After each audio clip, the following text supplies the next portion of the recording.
Bharatiya Janata party को तानाशाही और दमनकारी पार्टी बताते हुए कांग्रेस पार्टी के जिलाध्यक्ष राजेंद्र शर्मा ने पार्टी पर कई गंभीर आरोप लगाए और कहा कि कांग्रेस पार्टी मजबूती से भाजपा का मुकाबला करेगी। अशोकनगर में प्रदेश अध्यक्ष जीतू पटवारी के खिलाफ 26 जून को दर्ज हुई एफआईआर के विरोध में सोमवार को रीवा कांग्रेस कमेटी जिलाध्यक्ष राजेंद्र शर्मा ने पत्रकार वार्ता कर कहा है कि यह एफआईआर न केवल बीजेपी की तानाशाही और विपक्ष को कुचलने की साजिश को उजागर करता है, बल्कि पीड़ितों की आवाज को दबाने और सच्चाई को झूठ के नीचे दफन करने की इनकी घिनौनी रणनीति का जीता जागता सबूत है। यह कृत्य लोकतंत्र के लिए काला धब्बा है, जिसे मध्य प्रदेश की जनता कभी माफ नहीं करेगी। पत्रकार वार्ता के दौरान इंजीनियर राजेंद्र शर्मा ने क्या कहा, आइए हम आपको सुनवाते हैं। कार्यालय में सभी रीवा के सम्मानित पत्रकार बंधुओं का स्वागत है, अभिनंदन है। साथियों, आज की यह प्रेस वार्ता एक बड़े महत्वपूर्ण विषय के लिए बुलाई गई है। जैसा कि आप सबको मालूम है कि हमारे मध्य प्रदेश में जो विपक्ष की पार्टी है और उसके प्रदेश अध्यक्ष सम्मानित जीतू पटवारी जी के ऊपर भारतीय जनता पार्टी के द्वारा 26 जून को भारतीय जनता पार्टी के दबाव में प्रशासन द्वारा उनके खिलाफ 26 जून को एक एफआईआर दर्ज हुई। मामला है अशोकनगर जिले का।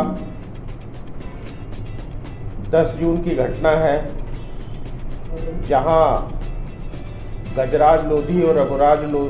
लोधी दोनों ने आरोप लगाया कि स्थानीय सरपंच ने उनके और सरपंच के साथियों ने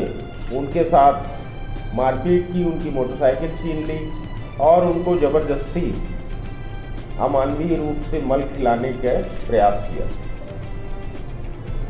11 जून को पत्रिका अखबार में यह मामला प्रकाशित भी होता है और मध्य प्रदेश में चर्चा का विषय बनता है। पीड़ित लोधी जो परिवार था वो कलेक्टर अशोकनगर को जल्द सुनवाई के दौरान इसकी जल्द सुनवाई में शिकायत भी करता है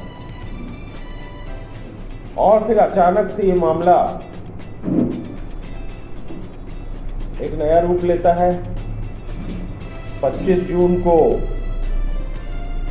पीड़ित ओरछा में मध्य प्रदेश में के जो कांग्रेस पार्टी के अध्यक्ष हैं जीतू पटवारी जी, उनसे मिलते हैं और मिलकर उनसे अपनी बात रखते हैं। जीतू पटवारी जी एक जिम्मेदार विपक्ष के नेता होने के नाते और एक संवेदनशील व्यक्ति होने के नाते तुरंत कलेक्टर अशोकनगर से फ़ोन पे बात करते हैं। कलेक्टर अशोकनगर उनके सामने इस बात को स्वीकार भी करते हैं कि यह मामला जन सुनवाई के दौरान उनके पास आया था और जीतू पटवारी पीड़ित के बयान का और कलेक्टर से चर्चा का वीडियो विधिवत मीडिया में जारी भी करते हैं, सोशल मीडिया। पार्टी की सरकार का जो चरित्र है उसके अनुरूप तुरंत बीजेपी की सरकार के दबाव में अशोकनगर का जो प्रशासन है वो 26 जून को जीतू पटवारी के खिलाफ एफआईआर दर्ज कर दी और एफआईआर दर्ज करता है धार्मिक भावना भड़काना और गलत खबर को प्रकाशित करना, इन सब बातों को लेकर करता है, झूठे आरोप लगाता है। यह भारतीय जनता पार्टी के चरित्र को प्रदर्शित करता है साथियों कि किस तरीके से भारतीय जनता पार्टी अपने खिलाफ आवाज करने वालों को लोकतंत्र में दबाने के अलग अलग तरीके से प्रयास करती है। अगर कोई किसी के यहाँ ईडी भेजती है तो किसी को इनकम टैक्स से संबंध करती है, तो अब यहाँ तो हद ही हो गई जब आप प्रमुख विपक्षी पार्टी के प्रदेश अध्यक्ष के खिलाफ एफआईआर ही दर्ज कर रहे हैं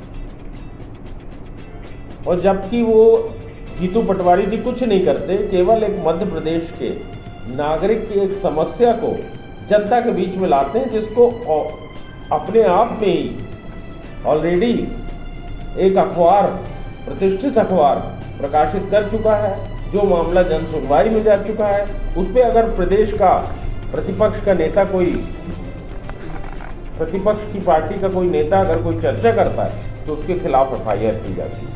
इसमें हमारा कांग्रेस पार्टी का कहना है कि वहां के पुलिस प्रशासन की भूमिका संदिग्ध है, क्योंकि जब 26 जून को वो एफआईआर करता है तो मामला क्या होता है कि वो जाके शिकायत कर रहा है, उसको दबाव देकर, और किस तरीके से उसी व्यक्ति का,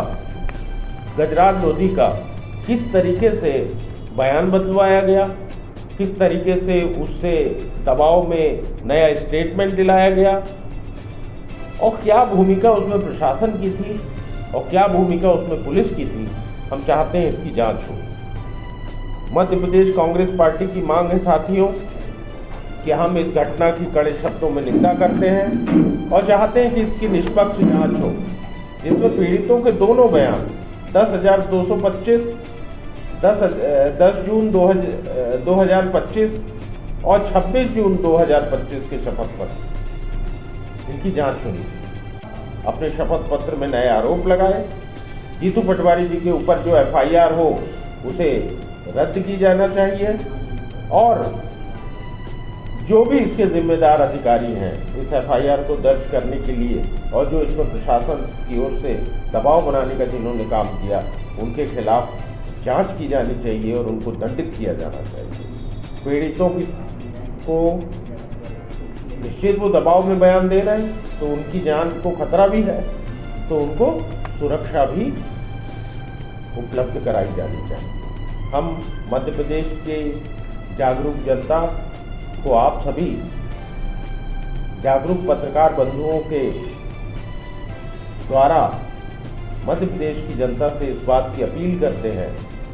कि ये जो भारतीय जनता पार्टी का न्याय के खिलाफ षड्यंत्र करने का जो चरित्र है, इसको पहचाने, इसके खिलाफ जनता आवाज बुलंद करे और कांग्रेस पार्टी की आवाज को